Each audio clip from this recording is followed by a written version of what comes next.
Islami nëpërmjet haditheve 5.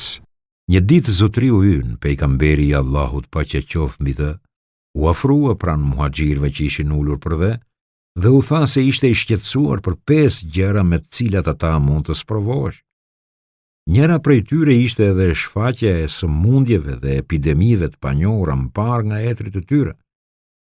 Në rast se zinaja do të përhapet, aq sa të kryhet haptësi. Kjo e vërtet të cilën na e shpalosin disa sëmundje të rrezikshme e vdekjeprurëse si sida, të cilat përhapen si pasojë e marrëdhënieve jashtëmartësore, paraqet vetëm një pjesë të rrezikeve që mund të sjellë kryerja e marrëdhënieve jo legjitime. Sepse zinaja është një vepër e shëmtuar, e cila u sjell dëme të mëdha materiale dhe shpirtërore si individëve, ashtu edhe shoqërisë.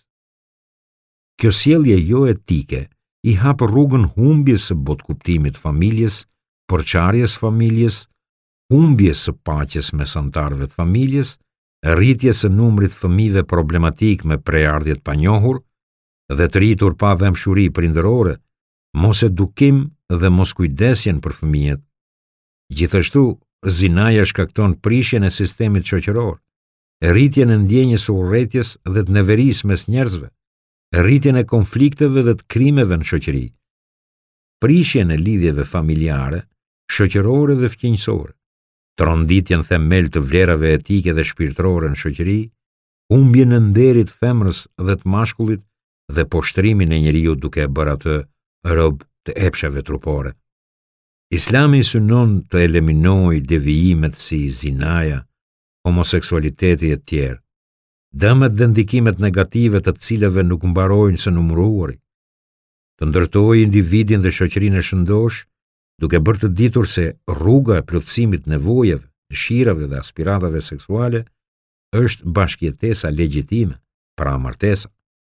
Por në anën tjetër, Islami ka ndaluar edhe heqjen dorë nga jeta seksuale në tërësi dhe tredhjen, ndërsa ka miratuar se kjo nevojë natyrshme të plotësohet në formë legjitime me martesë. Botkuptimi i shfaqur kohëve të fundit për liritë plot seksuale është bërë shkak për përhapjen e devijimeve të shumta dhe të formave të bashkëjetesës që nuk përputhen me nderin e njeriut, si dhe për shfaqjen e sëmundjeve dhe të krizave psikike që nuk kanë të ndalur.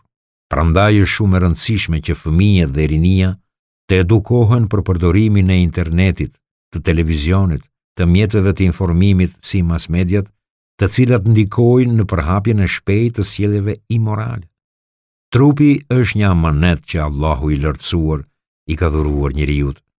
Nëse njeriu nuk e përdor trupin të cilin ja ka dhuruar Allahu, sipas parimeve që ka caktuar ai, do të ketë përgjegjësi edhe në këtë jetë, edhe në të përtejmen, kurse duke rendur pas kënaqësive, do të humbë në vorbullën e krizave fizike dhe shpirtërore. Faktori më i rëndësishëm që do ta mbrojë njeriu nga këto anomali është lidhja me besimin islam dhe respektimi i vlerave etike dhe fetare. Nëse njeriu do të veprojë me respekt dhe përgjegjësi ndaj Allahut, do të mund të kontrollojë lehtësisht kërkesat dhe ndjenjat trupore dhe do të mund të bëjë një jetë të njerëzishme. Feja jon, ashtu siç ka caktuar kufijtë e jetës së ligjshme seksuale, po ashtu ka marrë edhe masa parandaluese për të mos rënë në sjellje të gabuara të shëmtuara. Për këtë arsye, feja islame ka ndaluar jo vetëm marrëdhëniet jo legjitime, por i ka kushtuar rëndësi edhe mënjanimit të rrugëve që shpihen në to, si paturpsia, marrëdhëniet pa kriter dhe të tepruara mes meshkujve dhe femrave.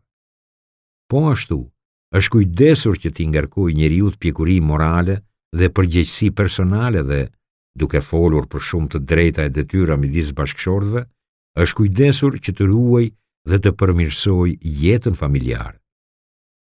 Allahu i madhëruar, i cili e përkufizon zinan si një vepër të shëmtuar dhe rrugë të keqe, duke thënë: "Dhe mos ju qasni zinas, se ajo është shfrenim dhe rrugë e shëmtuar", ka ndaluar jo vetëm kryerjen e marrëdhënieve jo legjitime, por edhe afrimin drejt tyre.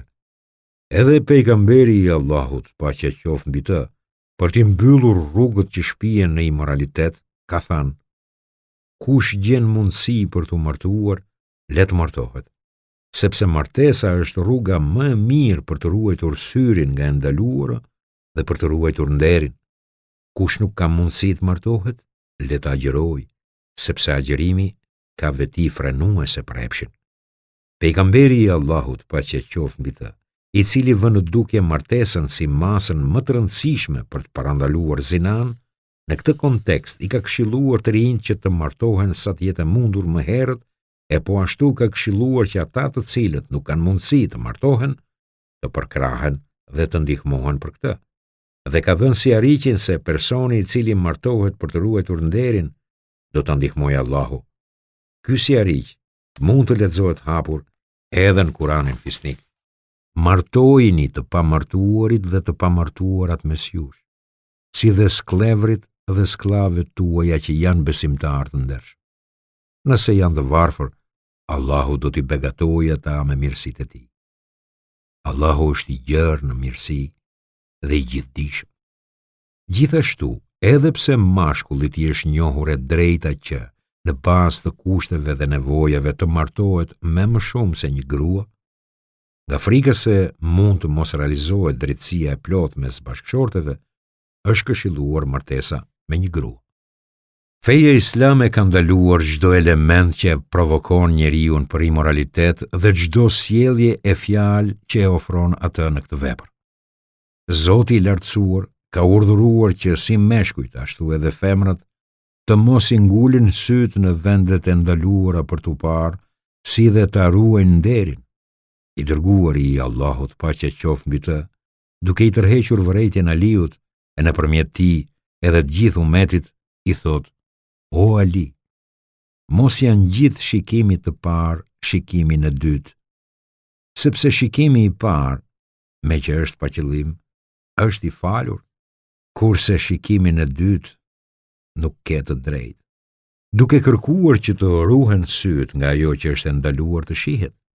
Po ashtu e ka ndaluar dhe ekspozimin seksual, veshjen e rrobave transparente dhe provokuese dhe shfaqjen e pjesëve të ndaluara të trupit.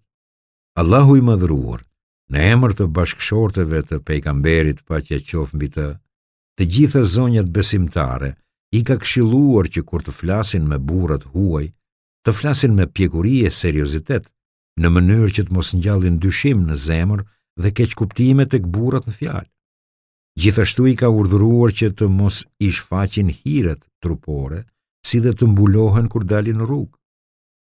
Edhe i dërguari i Allahut nuk e ka pëlqyer që femrat që përdorin parfum, derisa atë e mbajnë ta ndjejnë dhe të tjerët, të marrin pjesë në faljen në xhami, veçanërisht në namazin e yatsis, si dhe ka përdorur shprehje veçanërisht të rënda për femrat të cilët parfumosen me qëllim që të tërheqin vëmendjen e të tjerëve. I dërguari i Allahut, paqja qoftë mbi të, nga frika se kjo mund të shpirë në imoralitet, përgojim dhe cënim të nderit, nuk ka preferuar qëndrimin e mashkullit në vetmi me një femër që nuk i është ndaluar për martesë. Sepse kur njolloset nderi dhe dinjiteti i njeriut, shkaktohet një dëm i pakthyeshëm dhe shkelet e drejta më themelore personale. Nderi dhe dinjiteti janë një tërësi që mund të mbrohet vetëm duke qëndruar larg nga çdo vepër e keqe dhe e gabuar që mund ta njollos atë. Islami ka parashikuar disa sanksione për personin i cili, përkundër të gjitha masave që ka marrë Islami, për të parandaluar njollosjen me këtë faj, ai përsëri kryen marrëdhëniet jashtëmartësore. Islami me këtë gjë nuk synon vetëm dënimin e fajtorit, por parandalimin e plot të këtij fenomeni dhe garantimin e një jete të qetë të sigurt, ku njeriu nuk do t'i nënshtrohet këtij dënimi. Islami gjithashtu e ka ndaluar edhe detyrimin e femrave të ndershme për të kryer marrëdhënie jo legjitime. Edhe pejgamberi i Allahut, paqja qoftë mbi të, e ka dënuar një person i cili kishte tentuar të përdhunonte, duke shpërfillur dinjitetin dhe vlerën, nderin dhe dëlirësinë e njeriut. Sanksionet të tilla hasen që në epoka shumë të vjetra të historisë. Kjo gjë shpallet hapur edhe në Bibël. Masat që zbatoheshin në periudhën e pejgamberit të Allahut ka gjasat jenë zbatuar në periudhën para se të zbriste ky ajet kuranor. Ata që i akuzojnë gratë e ndershme për marrëdhënie jo legjitime, e pastaj nuk sjellin 4 dëshmitar, t'i rrihni me 80 goditje dhe të mos u pranoni më kur dëshmin. Këta janë njerëz ngatrestar. Krahas faktit që në Kuranin fisnik nuk ka një dispozit në këtë drejtim, edhe gjatë historisë islame, sanksione të tilla thuajse kur nuk janë zbatuar.